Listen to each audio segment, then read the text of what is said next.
오늘 말씀은 사도 바울이 오랜 동안의 전도 여행을 거의 이제 마쳐가는, 그래서 바울의 전도 여행을 1차 전도 여행, 2차 전도 여행, 3차 전도 여행을 우리가 나누는데, 지금 오늘 있는 상태는 3차 전도 여행의 이제 거의 종반부, 이제 바울이 예루살렘 교회로 가는 그 길의 길목에서 드로아라고 하는 곳에서 있었던 아주 특별한 한 사건을 우리에게 말씀해 주십니다. 이 사건은 우리가 보기에도 참 신기할 정도의 어떤 그런 내용을 지금 가지고 있는데, 내용은 이렇습니다. 드로아에 있는 교회 성도님들이 바울 사도를 한 번도 본 적이 없는데, 바울이 그것을 지나간다는 말씀을 듣고 초대를 한 겁니다. 그래서 이 드로아에 있는 교회에 바울이 가서 일주일 동안을 머뭅니다. 일주일 동안을 머무는 동안에 이상한 사건 하나가 나와요. 그 다음 날이 이제 일주일의 거의 마지막이 돼서 다음 날 이튿날은 이제 떠날 계획을 바울이 갖고 그 이제 성도들하고 마지막 밤에 집회를 하는 겁니다. 이날은 주일 저녁이었습니다. 주일 저녁에 집회를 하고, 그런데 말씀을 막 전하면서 이 바울이 말씀을 하나라도 더 전하려고 애를 써서 이야기하다 보니까 밤중까지 늦게까지 지금 집회가 이어지고 설교가 길어지는 거예요.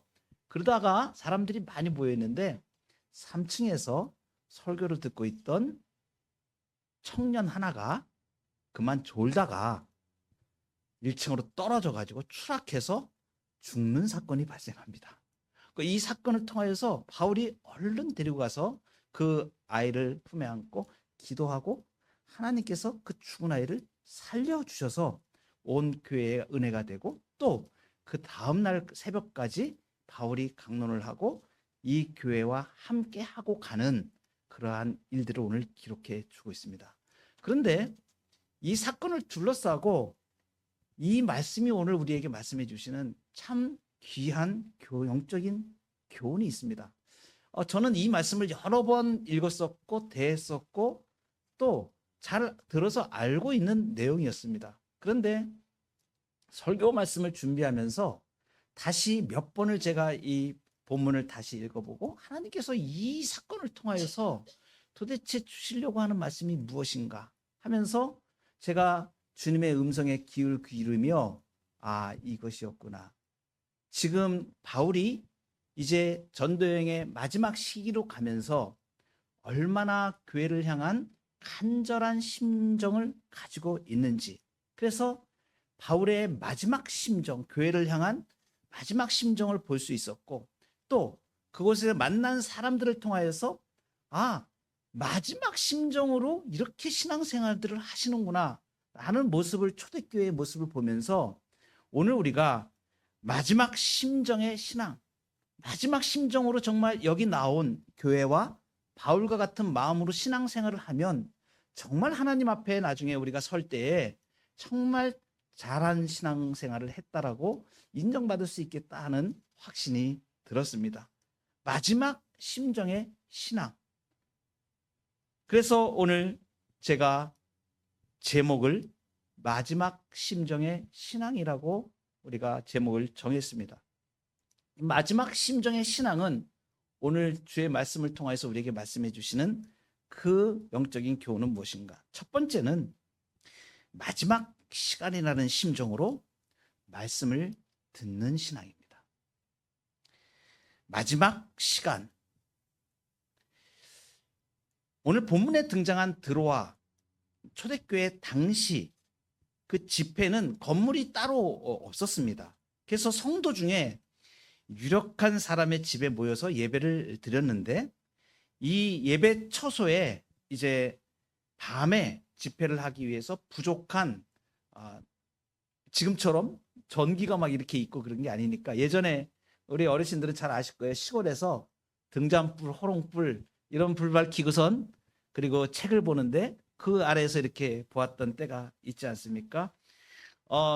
이때도 역시 마찬가지로 전기가 있거나 그런 때가 아닙니다. 그러다 보니까 밤에 집회를 하는데 사람들이 집에서 등불을 가지고 와서 이렇게 또 밝혀서 교회 집회를 예배를 이제 드리는 겁니다. 이제 바울의 강론도 듣고 바울의 얼굴도 잘 보기 위해서 많은 등불을 켜두었다고 오늘 8절에 특히 이렇게 많은 등불을 켜두었다고 말씀을 합니다. 이유가 있습니다. 이것은 뭐냐면 이 등불이 어떤 역할을 했는가 하는 부분을 지금 우리에게 말해주는 거예요. 지금 좁은 공간에 많은 사람들이 모여서 이 등불이 많이 있으니까 끄름하고 연기를 발생시키지 않습니까? 그러니까 방의 공기가 탁해지는 것이죠. 많은 사람들이 운집해 있고 등불도 많이 켜져 있고 방 안의 공기는 더워지고 산소는 부족해지니까 사람들이 따뜻하고 이렇게 온화하고 그리고 산소도 부족하고 이러면 어때요? 졸음이 옵니다. 그래서 지금 창가에 앉아 있는 유두고라고 하는 청년이 졸고 있었다라고 이제 그 표현을 지금 하는 거예요. 그 이유를 지금 상당히 제공을 해주죠. 졸 수밖에 없는 환경이었구나. 졸음을 이기기 힘든 환경 상태를 지금 말해줍니다.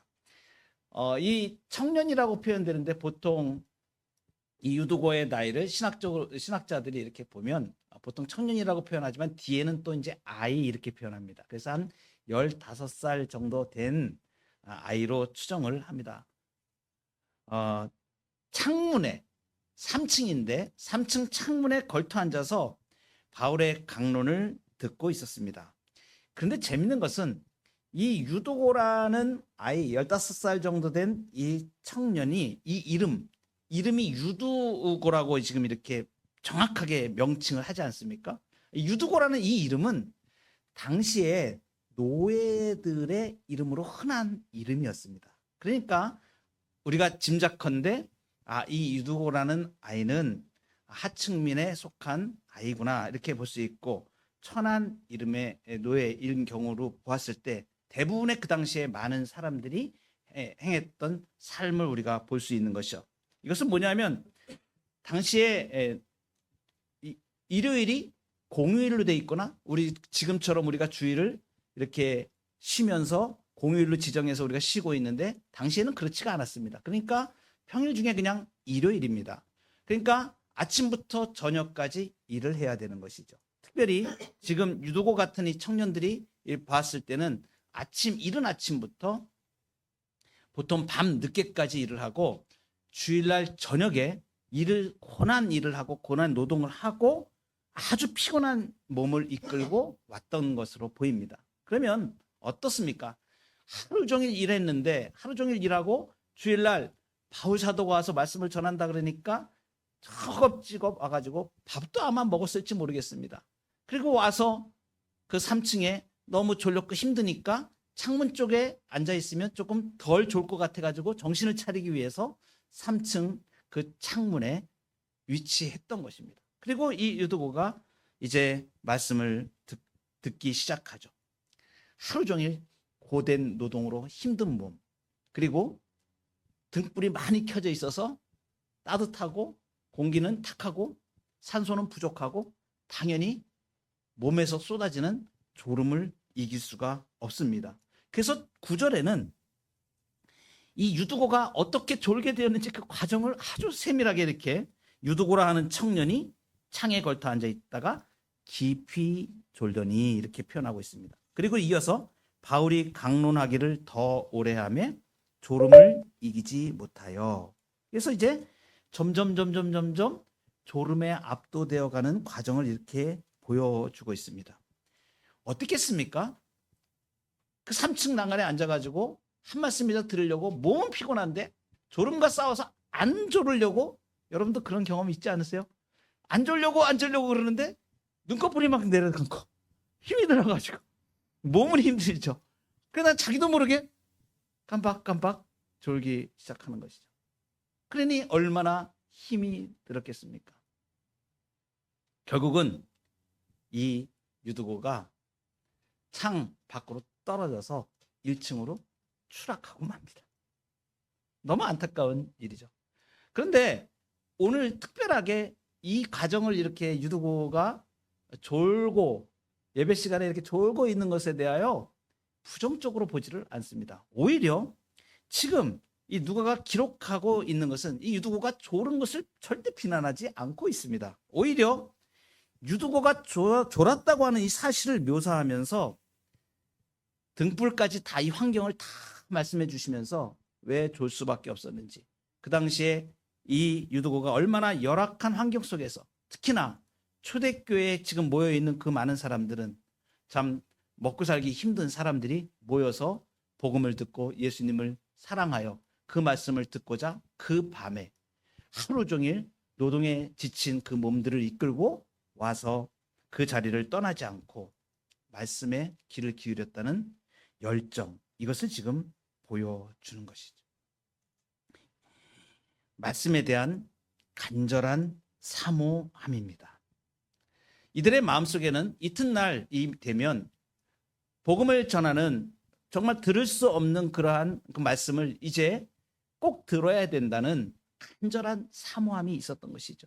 예수 그리스도를 만난 바울, 그가 전하는 복음을 듣고자, 그 말씀을 듣고자 와서 물어보기도 하고 또 강론하는 그 말씀을 듣기도 하고, 당시에는 설교를 하는 동안에 이 설교 중간중간에 서로 대화도 하고 묻기도 하고 대답도 하면서 이렇게 설교를 진행하는 스타일이었습니다. 그런데 자리를 뜨지 않고 이렇게 마지막까지 듣고 있죠.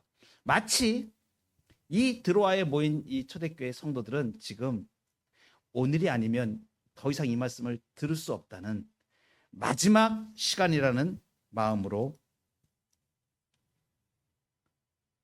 마지막 시간, 이제 마지막 시간이라는 심정으로 이 말씀을 듣고 있는 것입니다. 제가 이 말씀을 묵상을 하다가 우리 교회 한 청년이 생각이 났습니다. 일주일 내내 정말 이른 아침부터 일하러 나가서 일터에서 일을 하고 미래를 준비하면서 모든 시간을 투자하여 저녁 늦게까지 일을 하고 토요일까지 또 일을 하고 이렇게 힘든 일을 하면서 미래를 준비하는 우리 청년이 생각이 났습니다. 그리고선 주일날 아침이 되면 그 피곤한 몸을 이끌고 의정부에서 지하철을 타고 교회까지 오는 동안에 얼마나 힘이 들었을까, 그 마음을 생각하면서 마치 이 드로아에서 말씀을 사모하며 예배를 사모하며 그렇게 모였던 이 성도들의 모습과 우리 교회 청년의 모습이 오버랩이 되었습니다. 제가 마음속에 그런 생각이 들었습니다.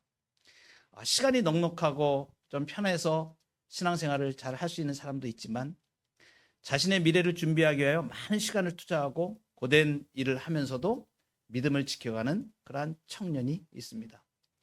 성경 읽을 시간이 일하는 시간 빼고 정말 많이 부족하여서 지하철을 타고 오가면서 그 시간에 교회에서 지금 1년 통독을 하고 있는 그 성경을 따라서 읽기 위하여 몸부림을 치면서, 저도 힘들 때에 그런 생각을 해봤거든요.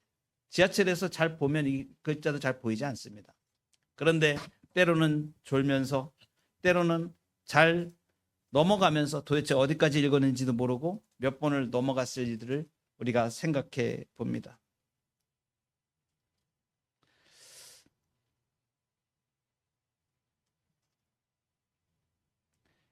사모함이죠. 예배를 사모하고, 저는 2년 전에 이 청년을 군에 있을 때 제가 면회도 가면서 처음 신앙으로 인도를 하고 세례를 주고 지금 그렇게 신앙생활을 해오는데, 처음에 연약했던 그 신앙이 어느덧 2년이 지나면서 그 마음속에 믿음이 들어가기 시작하고 예수 그리스도를 주로 고백하고 믿음 안에서 아름답게 성장하여 가고 하나님 앞에 결심을 하고 그 어렵게 힘들게 주님 앞에서 주신 그 터전 가운데 강건함 주셔서 그 일을 할 수 있게 하심을 감사해서 하나님 앞에 자신의 소유를 들여가며 그렇게 신앙생활을 착실하게 지금 이어가고 있습니다. 얼마나 소중한지 모르겠습니다. 드로아에 있었던 이 성도들처럼 이 예배가 마지막일 수 있다.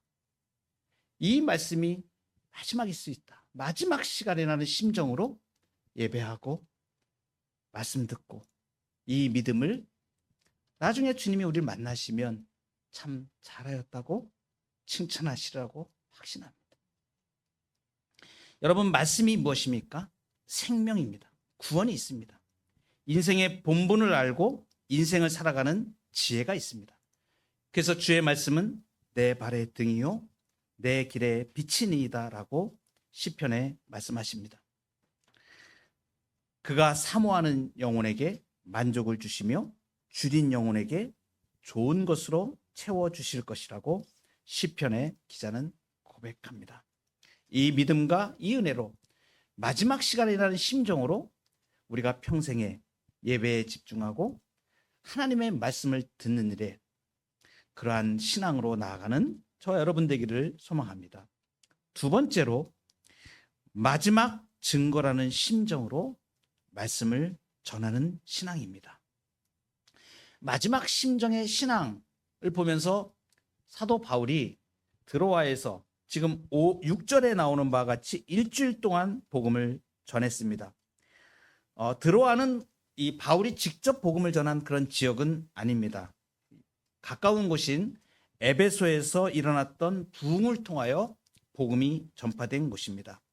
7절에 보시면 그 주간의 첫날에 우리가 떡을 떼려 하여 모였더니 라고 말씀합니다. 그 주간의 첫날은 일요일을 말합니다. 즉 지금 우리 주일을 말합니다. 이 주일에 예배로 모이는 것은 부활하신 예수님을 만난 제자들에 의해서 시작이 됐고 그 후 초대교회에서 자연스럽게 정착되었습니다. 그래서 하나님께서 세상 처음부터 예수 그리스도가 오시기까지는 한 주간 중에 7번째 날을 안식일로 정하셨었죠. 그리고 그 이후로는 계속하여 이제 주님 오실 때까지 한 주간의 첫날, 첫째 날, 이것을 기독교 안식일로 정하셨습니다. 오늘 우리가 주일날 모여서 주님의 부활하신 날을 정하여서 주간의 첫째 날을 우리가 안식일로 지킵니다. 이것은 주님 오실 때까지 계속하여 세상 끝까지 되어질 안식일입니다. 그리스도의 부활로 말미암아서 영원한 안식을 약속받은 우리 그리스도인들은 그리스도께서 부활한 날 주일에 모여서 예배를 드리는 것입니다.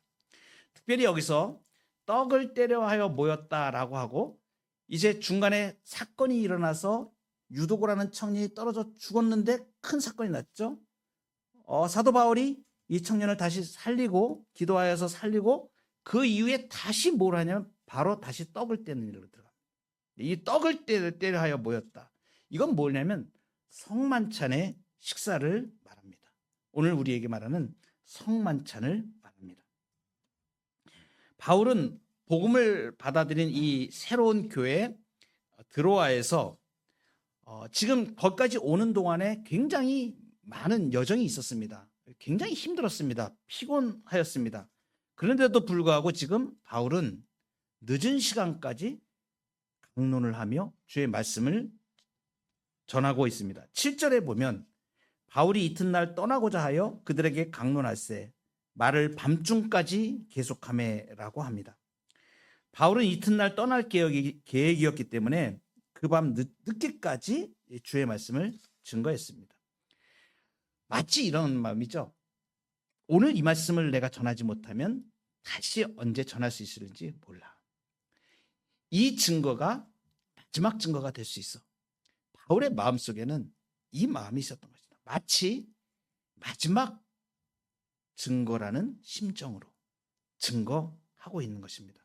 이것을 우리가 어떻게 알 수 있냐면 우리가 뒤에 오늘 본문의 뒤로 조금 더 가보면 20장 22절에 보라 이제 나는 성령에 매여 예루살렘으로 가는데 거기서 무슨 일을 당하는지 알지 못하노라. 오직 성령이 각 성에서 내게 증언하여 결박과 환난이 나를 기다린다 하시나 내가 달려갈 길과 주 예수께 받은 사명 곧 하나님의 은혜의 복음을 증언하는 일을 마치려면은 나의 생명조차 조금도 귀한 것으로 여기지 아니하노라. 그리고 여러분 20장 25절을 주의하여 보십시오.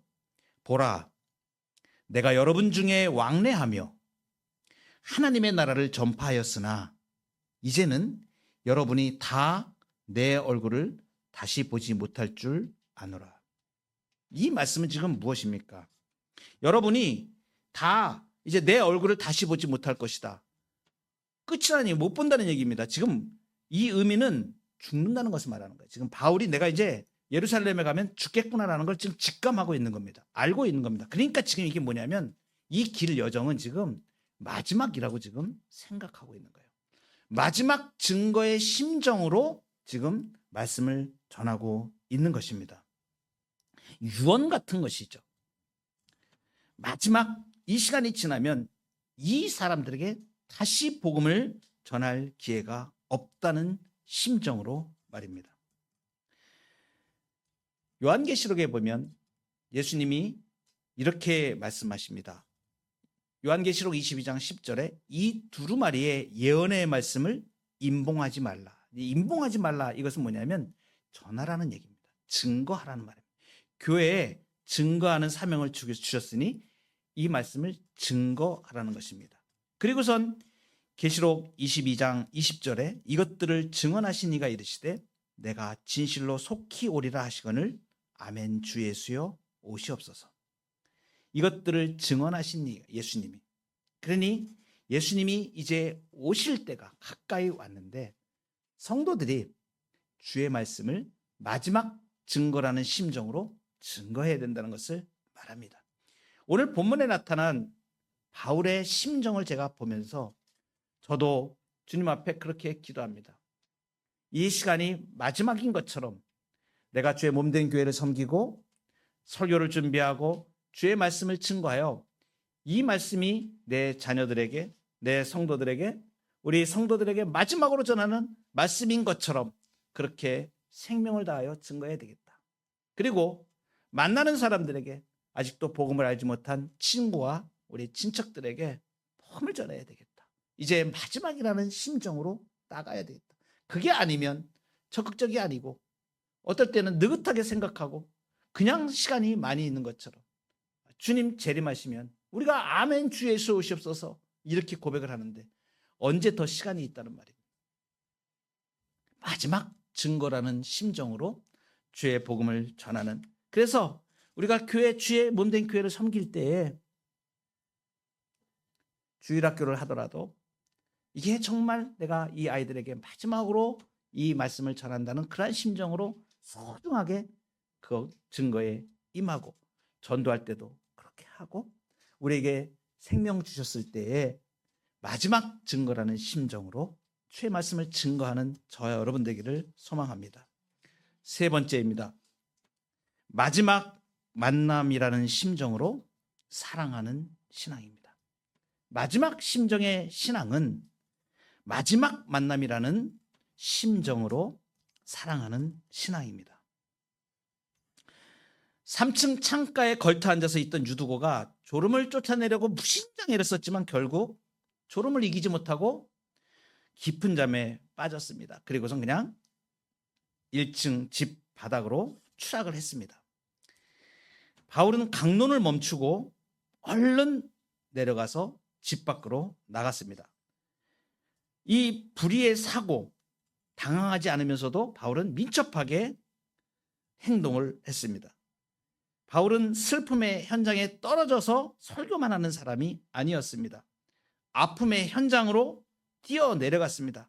그리고선 그가 한 행동을 보면 너무나 놀랍게 나오죠. 10절에 보면 바울이 내려가서 그 위에 엎드려 그 몸을 안고라고 합니다. 성경에서 누구 위에 이렇게 엎드렸다는 표현은 아주 독특한 표현입니다. 지금 바울이 그 아이 위에 엎드렸다 이렇게 표현, 그 몸을 안고 그 위에 엎드려 이렇게 표현하고 있지 않습니까? 이 표현은 아주 성경에서는 굉장히 특수한 표현입니다. 이 단어가 어디서 쓰여졌냐면 구약의 엘리야 선지자가 사르밧 과부의 죽어있는 아들을 살리기 위해 그 위에 엎드렸다 이렇게 표현하고 있는, 그럴 때 사용한 표현입니다.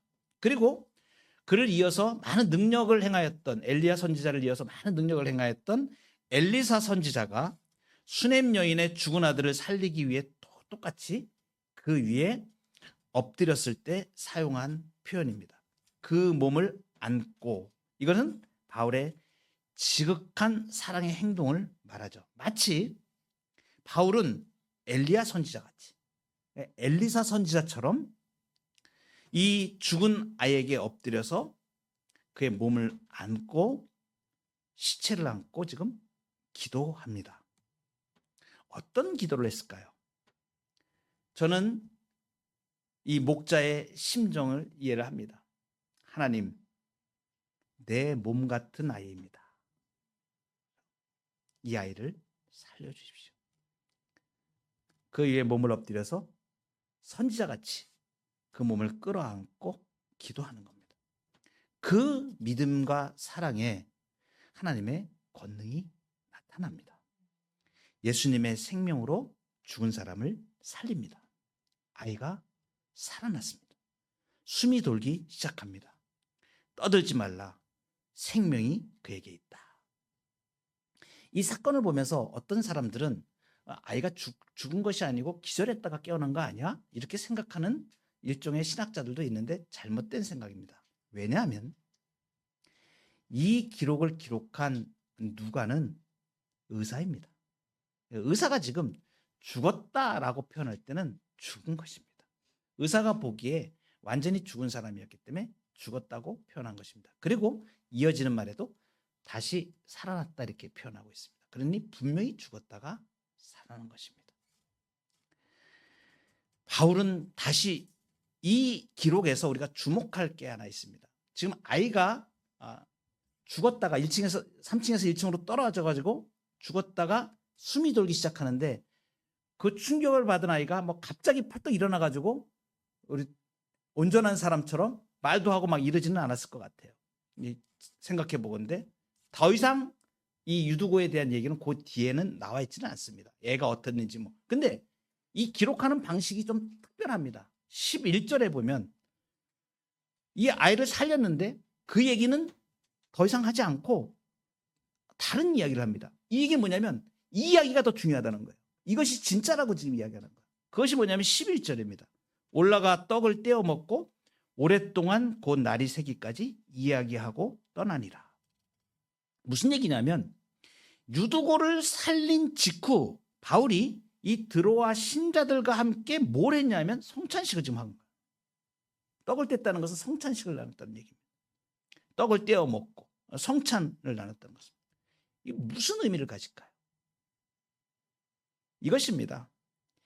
예수 그리스도의 피로 값주고 사신 한 형제 자매로 성찬을 나누는데 모든 약한 것과 모든 죄가 예수 그리스도의 능력과 은총으로 사해지고 떠나가는 것을 경험하는 거예요. 모든 약하여진 것들이 온전하여지는 것을 이루는 성찬 예식입니다.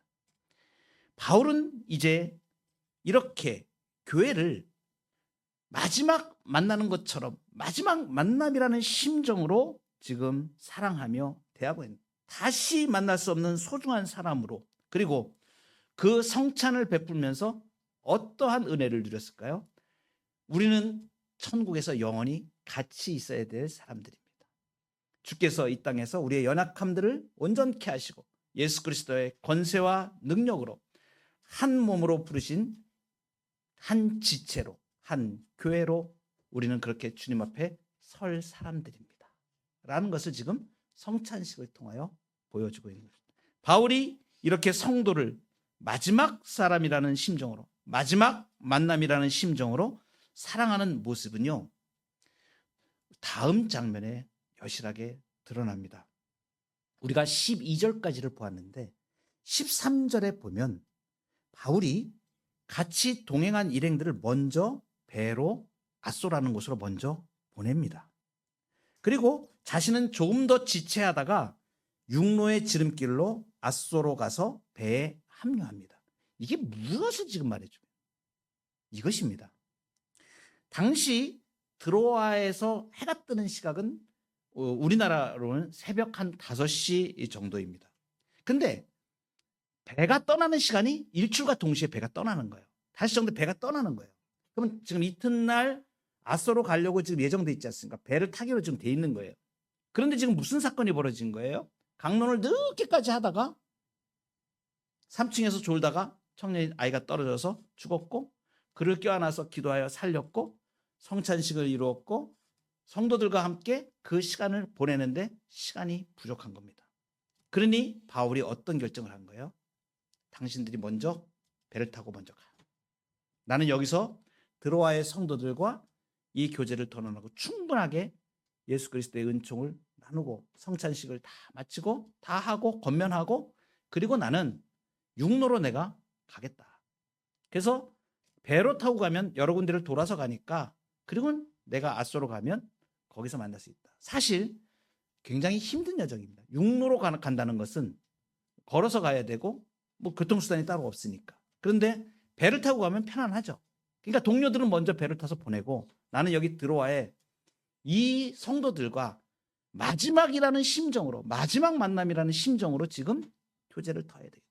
그러니 사도 바울이 이 마음속에 이제 여기를 떠나면 내가 이 사람들을 더 이상 만날 수 없는 소중한 교회로 보는 것입니다.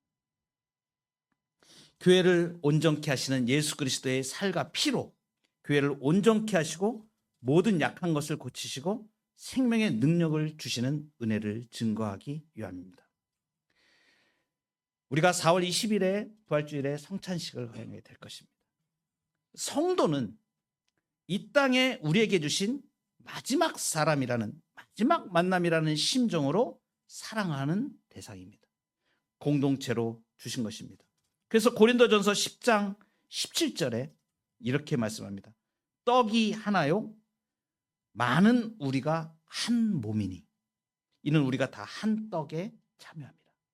예수 그리스도의 살과 피를 먹고 마시는 자들은 한 몸, 예수 그리스도 안에 속해 있는 자, 예수 그리스도 안에 연합된 자로 한 지체인 것이죠. 그래서 이어지는 고린도전서 12장 12절에 몸은 하나인데 많은 지체가 있고 몸이 지체가 많으나 한 몸인 것 같이 그리스도도 그러합니다. 유대인이나 헬라인이나 종이나 자유인이나 다 한 성령으로 세례를 받아 한 몸이 되었고 또 다 한 성령을 마시게 하였느니라. 우리 예수 그리스도 안에 연합된 자로 그리스도 안에 한 몸이라는 것을 지금 말씀해 주시는 거예요. 사도 바울의 마지막 이 보여준 모습, 드로아에서 보여준 모습이 떡을 떼며 성찬식을 하며 이 사람들은 천국에서 영원히 함께 갈 마지막 가족들이다. 이 마음이 우리 가운데 있어야 돼. 그 마음으로 사랑하는 것입니다. 우리 교회 공동체에 주신 한 명 한 명은 이렇게 소중한 존귀한 하나님 앞에 성도들입니다. 하나님의 존귀한 백성들을 사랑하고 내 몸과 같이 사랑하고 존중하고 그리고 사랑하여 섬기는 저와 여러분의 삶이 되기를 축복합니다.